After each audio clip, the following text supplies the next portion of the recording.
A great photograph will haunt you, it will provoke your thoughts, it's memorable, it's not something that you can part with easily.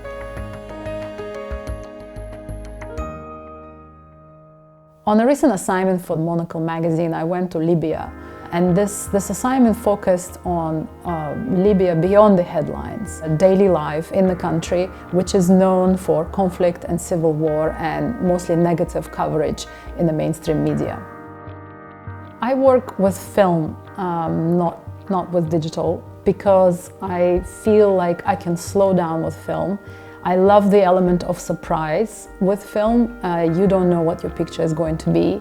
You don't have the infinite number of shots. On my film, it's only 12 shots, so I have to focus on each picture. I have to put all of my attention and all of my focus on this one shot. And I think that level of concentration is very helpful for me, and I find digital quite distracting. My favorite camera is a Rolleiflex 2.8 planar. It was conceived, you can say, in the trenches of the First World War. It has a very quiet shutter release. You can hardly hear it.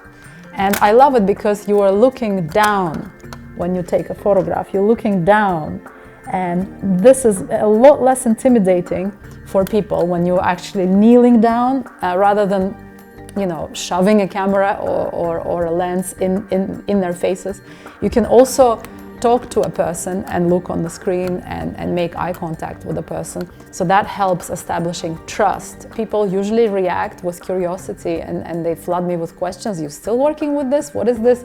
Sometimes people think I'm one of these road engineers with a tripod that set the levels of the road. Sometimes people think it's a music box, that music will come out of it because it has that winding mechanism. So it's always an element of surprise.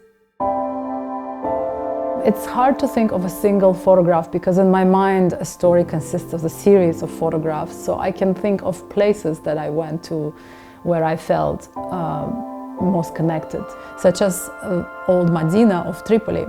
These were the narrow old streets, quite run down, where I was photographing people kind of lurking in and out of their homes. It was where a lot of migrants also lived.